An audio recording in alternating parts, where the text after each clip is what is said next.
The Lagos skyline shimmered like a necklace of fireflies dancing against the night sky. Tall towers reflected gold and silver lights, while the streets below pulsed with life. Inside one of the city's most extravagant hotels, the grand ballroom overflowed with powerful business leaders, celebrities, and political figures. Laughter rang beneath sparkling chandeliers, glasses clinked with champagne, and the faint sound of a jazz band added rhythm to the evening. Tonight wasn't just a gala. It was the stage where Abba Adeyemi, the wealthiest man alive, intended to showcase his dominance yet again. Abba stood tall near the center of the hall, his tailored navy blue suit perfectly pressed, his watch gleaming like a miniature sun on his wrist. He had spent his entire life commanding attention. People adored him, feared him, and envied him. No one ever said no to him, not in business, not in politics, not in love. For Abba, the world bent at his will. Tonight, he had prepared for another moment of absolute control. Yet destiny had prepared something far more unsettling. The golden doors of the hall opened with a soft creak, and the crowd turned to see who had arrived late. A woman stepped in, her emerald green gown flowing like water, sparkling with every movement.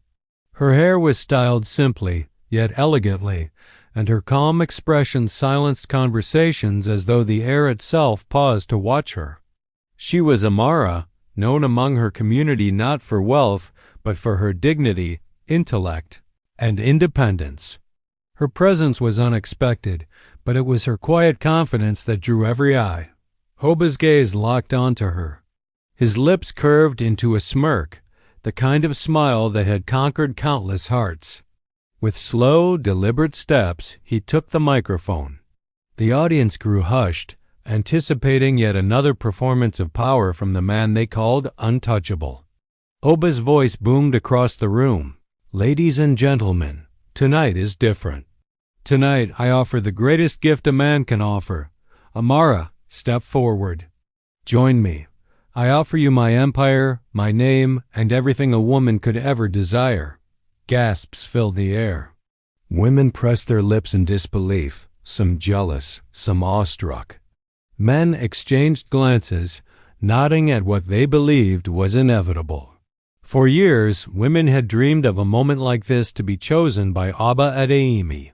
Cameras clicked, waiters froze mid-step, and the chandeliers seemed to glow brighter, reflecting the weight of his announcement. Everyone knew how this would end until Amara's soft voice broke the silence. No. One word. Quiet, firm, but powerful enough to send a ripple through the room. Conversations erupted in whispers. Some covered their mouths, others laughed nervously. Did she just say no? She must be joking. No one refuses him. Oba's smirk faltered for the first time in his life. His pride demanded an explanation. He leaned forward, trying to turn her refusal into playful banter. "Perhaps you misheard me. I don't offer dinner or roses. I offer everything: mansions, cars, jets, a life above the world. Say yes, and it's all yours." Amara's eyes met his.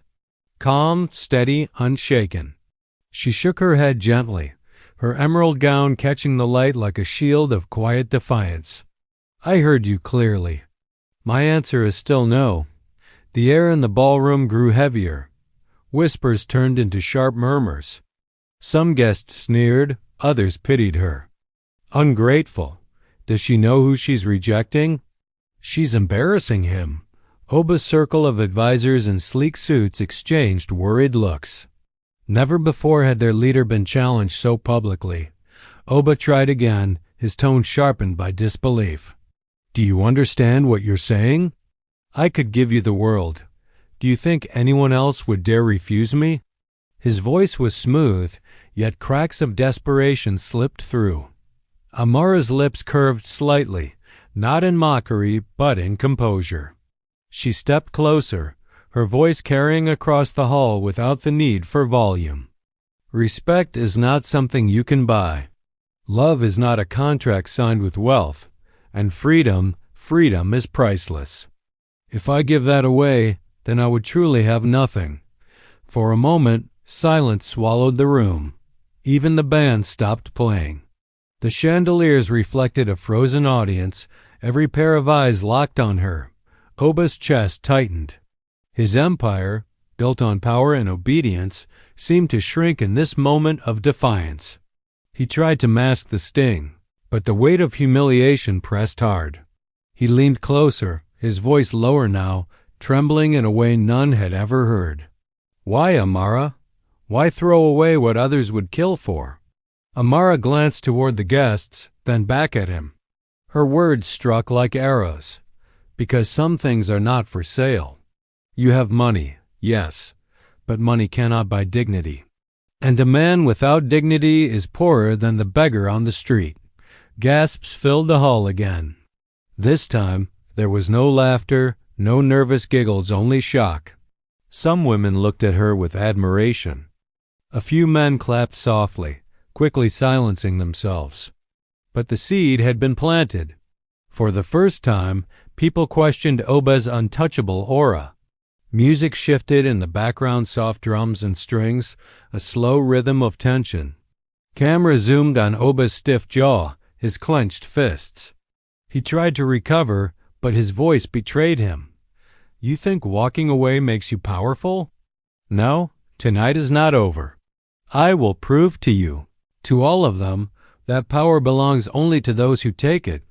The audience murmured in unease. They weren't hearing the confident billionaire they knew, but a desperate man clinging to control. Amara reached the edge of the stage.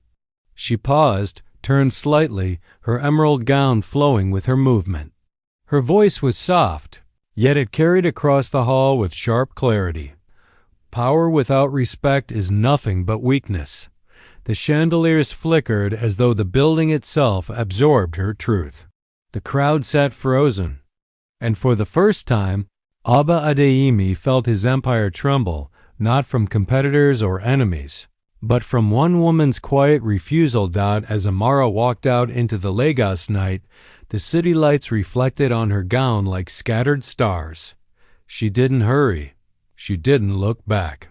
Yet every step echoed louder than applause, louder than Oba's wealth, louder than the whispers of his guests. And there, in the center of his glittering hall, Aba Adeyemi sat down.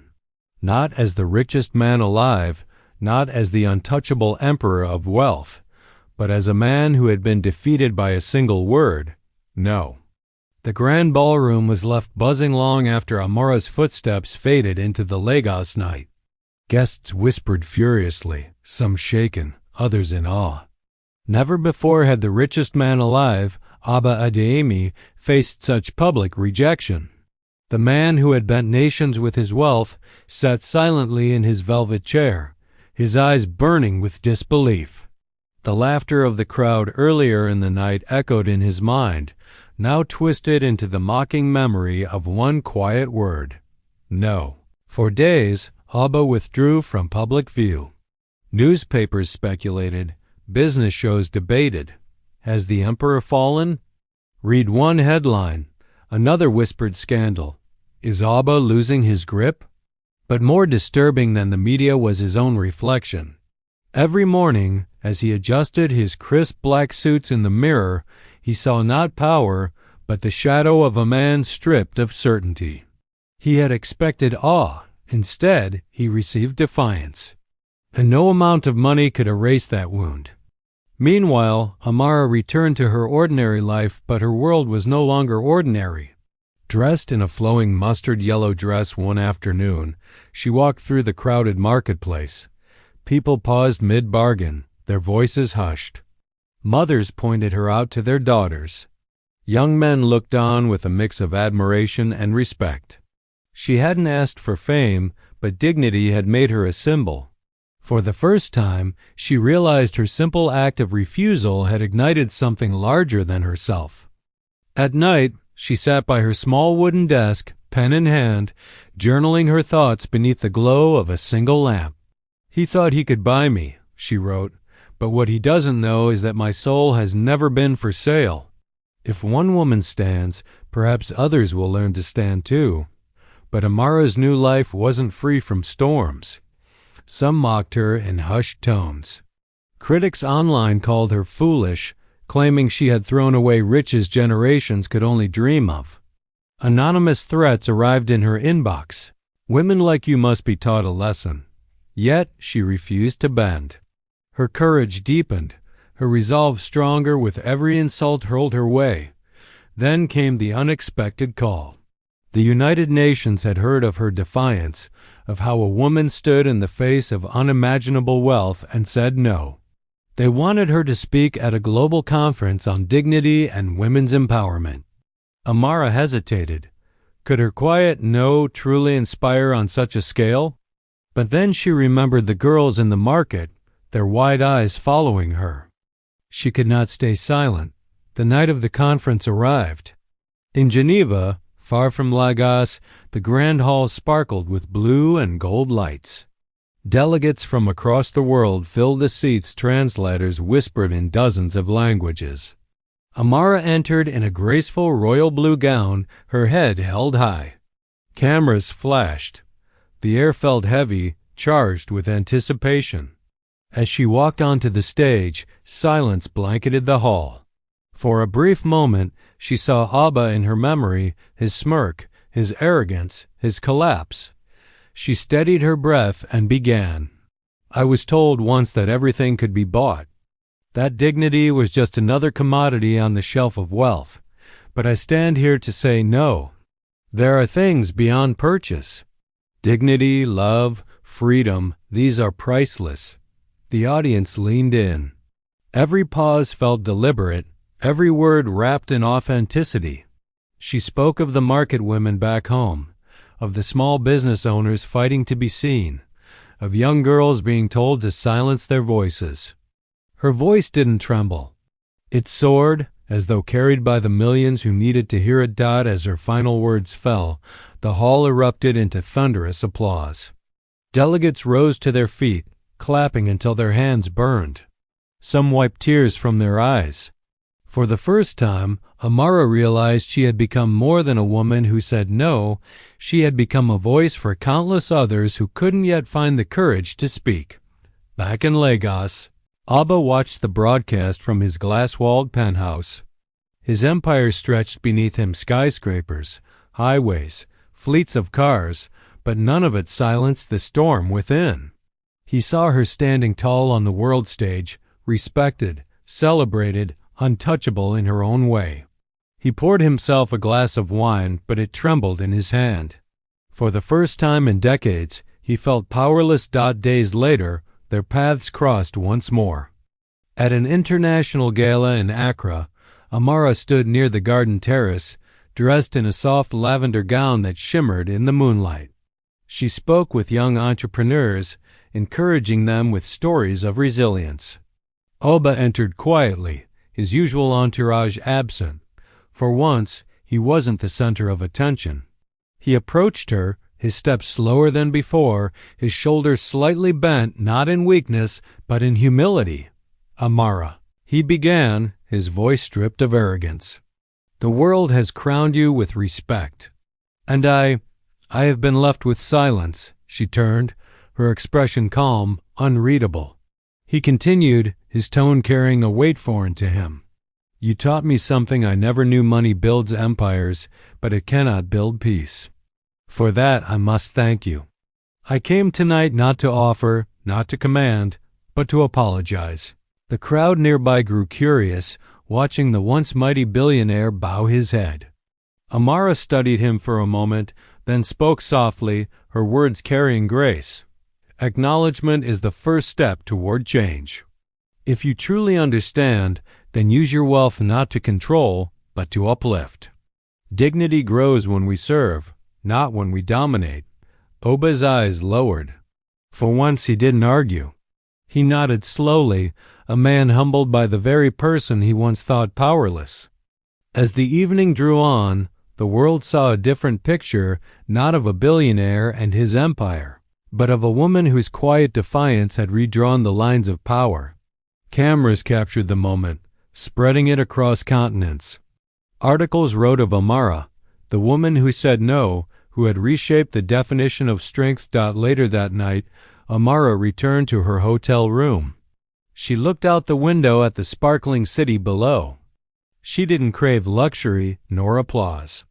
What she carried with her was far greater, a truth that money could never buy. That dignity, once guarded, becomes unshakable. And somewhere deep in his penthouse, Abba finally understood. His empire might stand tall in steel and glass, but hers would stand taller in hearts and minds, unbreakable and eternal.